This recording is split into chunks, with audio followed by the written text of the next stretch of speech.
Good morning. Today is Doctor's Day. Dawn is home from work. It's 8:30 in the morning. But first, you're gonna come with me. I'm gonna go and get baby water because we're out of it. I'll fill you in after we get the water.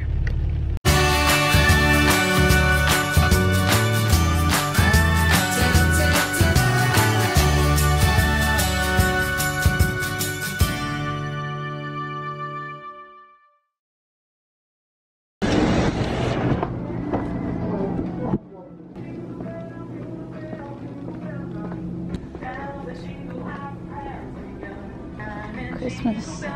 It's Christmas, y'all.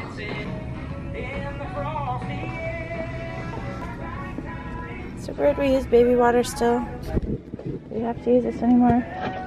I'm really liking this wrapping paper combo. Yep, they're coming home with me. I need some.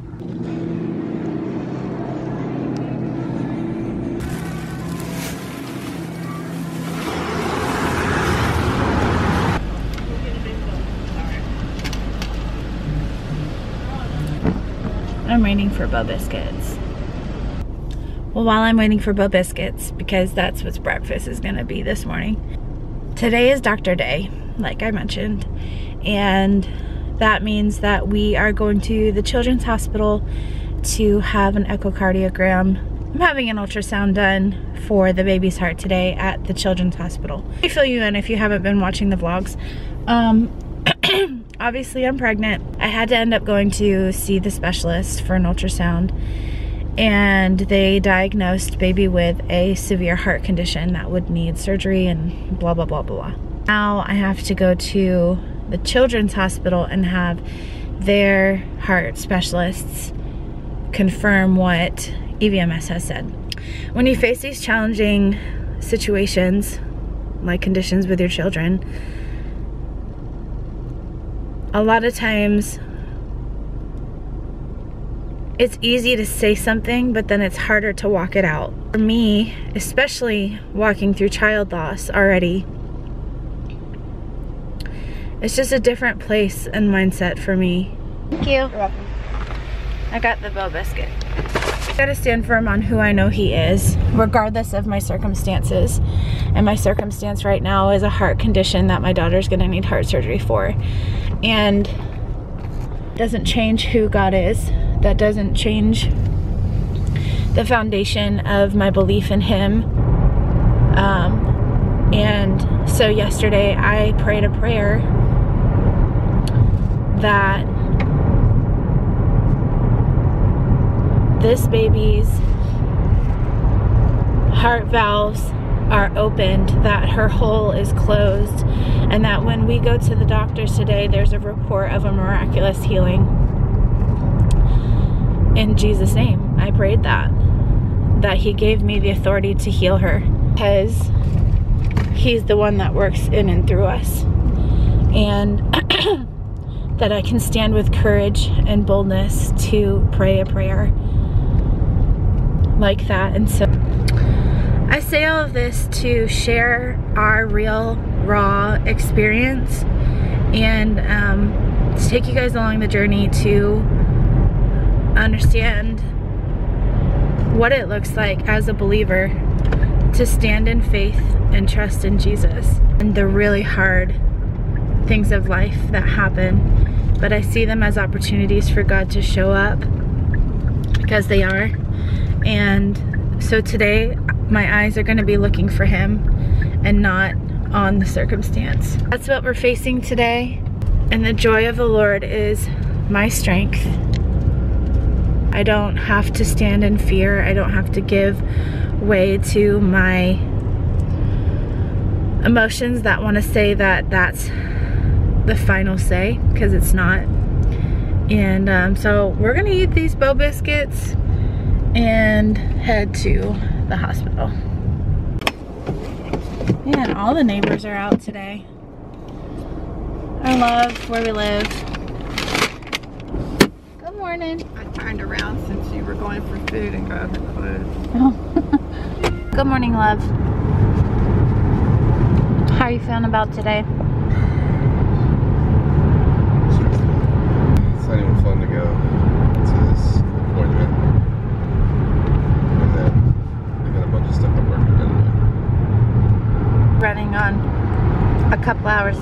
because Ayla was up all night. And I'm sick, so all the best things. But I'm feeling a little stronger for us.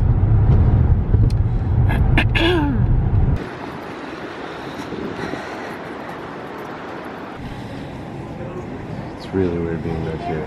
No. Yep.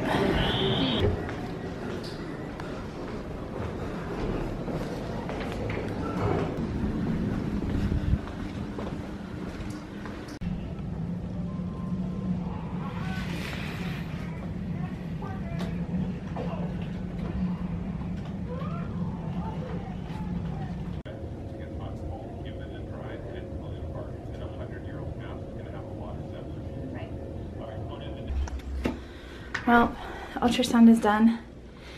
Now we stare at this heart. And John was falling asleep, which is fine. Get a little nap in. I'm kind of falling asleep. It's the human heart. Take the heart apart. Whoa. Wow. Heart. It's like an elephant heart. So now we're waiting to talk with the doctor and ask all the questions and get all the information. Here we go. This is our little meeting room. I feel like we're at an oasis. Probably do that so people aren't stressed. There's also a tissue box in case people cry. It's fascinating. Very impressed by something. What did she say? She kept just saying that's beautiful. Like she was the baby was cooperating, and she was getting like really pretty shots of her heart, which doesn't always happen. Like the baby doesn't cooperate or rolls over a certain way. So she got good scans. Explain your findings. This is the and it goes to the and it ends up in the that's the rabootaloo. Yeah, that looks like a rabootaloo.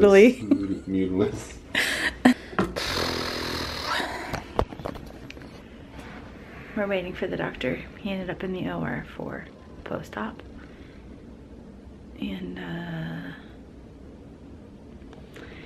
it's taking a long time. I feel exhausted, and I know you're exhausted. Take a little nap. Take a little rest there, Johnny boy. You know, her heart's one of the first organs that forms. It's formed in the first, trimester. So in the first like 8 weeks. So what that means is like all the pieces that are supposed to be there are there early on. Her heart's going to keep growing, but all the necessary pieces are there. And yeah, I think her heart chamber sizes look fine. Her heart function, all that looks great. So all that looks normal. The reason I point that out is because, what can affect the heart can affect the lungs and vice versa. And so we want her there as long as possible because you do a great job in developing her lungs. And kids with, I know that was a question with the past baby, but kids with Tetralogy of Fallot, as long as they can stay there, their lungs should develop normally and all that. There's no reason it shouldn't. The right side of the heart's the side of the heart that sends blood out to the lungs, and then the left side of the heart's the side of the heart that sends blood all over the body. And Tetralogy of Fallot is a pretty common thing that we see. Are there varying degrees? Yeah, so I was just going to say things. Okay. So not all Tetralogy flows are the same. Right. They all have a hole. They all have a VSD, which is a connection between these lower two chambers. But really, what kind of makes the biggest variation is how much pulmonary stenosis there is. So pulmonary stenosis is the medical term for the right side of the outflow tract, including the valve and a little bit underneath on the smaller side. And I think hers is really mildly stenotic now because we see nice flow through that area. The velocities are a tiny bit higher than what you'd expect, but you see nice flow through there. And that's what you're primarily concerned about when she's first born? Actually, even now, I mean, it's very reassuring. I mean, I think she's going to need a surgery to close the hole and make this outflow tract bigger, but it's very encouraging to see nice flow going out there now. I think valves, vessels, chambers, grow in size if they're seeing decent flow. Okay. So sometimes we see kids whose pulmonary valve didn't form at all. Wow. And if that doesn't form, then the blood has to get out different ways. Right. And these lung arteries can often be really small. But actually, she's got, I think, reasonable sized lung arteries that are confluent, and you know, I think they look like they're seeing a decent amount of blood flow. And I think if that can maintain, then typically kids who have you know, who have some stenosis but not a lot, typically aren't those kids that are blue when they're born, and typically aren't kids that need surgery right off the bat. So the preference would be to do her surgery when she's 4 to 6 months old. Okay. That's actually why I was in the OR upstairs. We have 2 kids today. So that would be the hope, is that that valve and the lung arteries keep growing between now and when she's born. We can take some more pictures when she's born, and you know, be around if she needs something. But so would that be the plan, to have a neonatology team there at the room waiting and evaluate? Well, so I think I should see you one more time before delivery, just to get another kind of point to make sure that it'd be nice next time to see the valve and the pulmonary arteries be a little bit bigger than they are this time. So I think, you know, my thoughts would be, if things look good next time too, is still be born next door. So there's different levels, like there's a regular nursery there, there's kind of an in-betweener over there, and then there's all the bells and whistles kind of nursery. Thank you. So I think if you know, if she behaves herself when she's born, then she could stay on that side with you guys. Great. But just someone kind of keep a little bit closer eye on her, and us do some more pictures when she's born. After Isabella passed away, I used to come and sit here in the parking lot. This is where I grieved a lot. He is one of the pre and post doctors that will be with us. Had good things to say. He concerns with tetralogy of flow is that the valve, the right valve, is narrow. I forget what he called it. Something. The valve goes to the lungs, and if the lungs aren't being oxygenated by the blood, then the kid can't breathe well. So that's like one of the main concerns. And then there's a hole in the bottom 2 chambers of the heart that has to be repaired. He said that the right valve is not as severe and actually has really good blood flow going through it right now. There is some stenosis, is what it's called.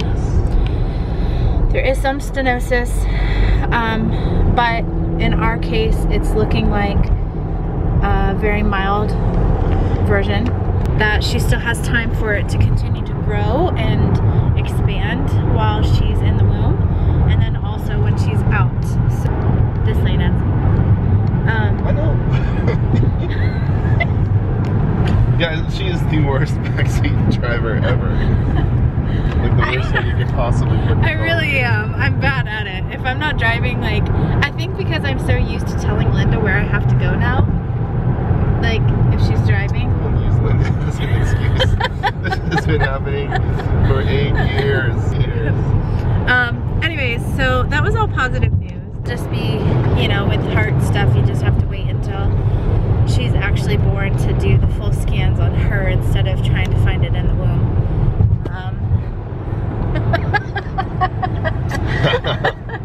We almost had orange juice all over the car. They're really good at doing that surgery there. Yeah. So he actually he was just in the OR with 2 cases of tetralogy. Like, think Tetris. Tetralogy. So it's kind of, you know, obviously you never want your kid to have any issues, but it's nice to know that it's common enough that it's not that they're nonchalant about it, they're just like, yeah, when the baby gets surgery and blah, blah, blah, blah, blah. We've got resources, we've got the information. This is a positive thing, because when we talked with VlOGMAS, they made it sound like it was more, you know, more moderate than mild, and they're seeing it as more mild, so good things.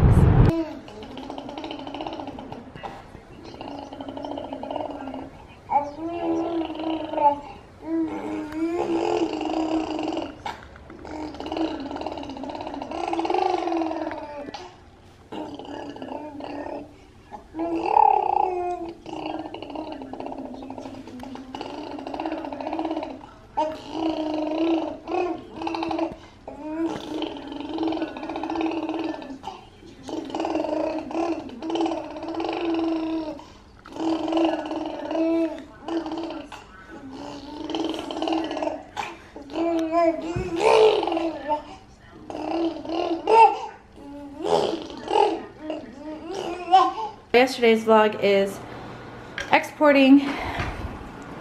Baby's riding around chasing Bosco.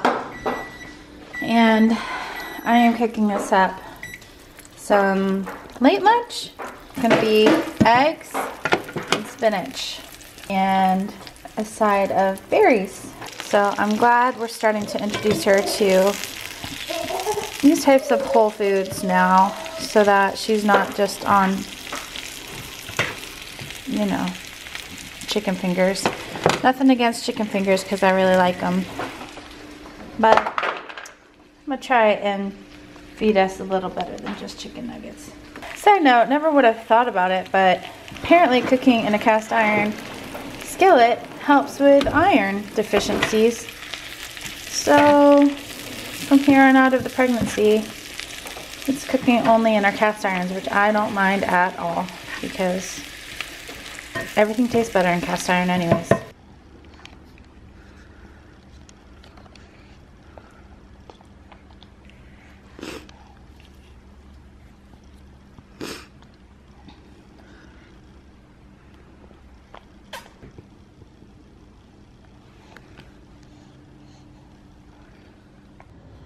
I just got off work. As you can hear, I'm a little stuffy in this area. A little red. Gonna get some fajita veggies and go home and make some fajitas. Ayla's not doing too well tonight again, so just hoping it's not another night like last night. Ayla woke up at like, man, she woke up at like 8, 9, 11, 1, 3, 4, 6, like, it's just crazy. So anyway, going into Food Lion, the Food Griffin as I like to call it, because it looks more like a griffin, and getting some stuff.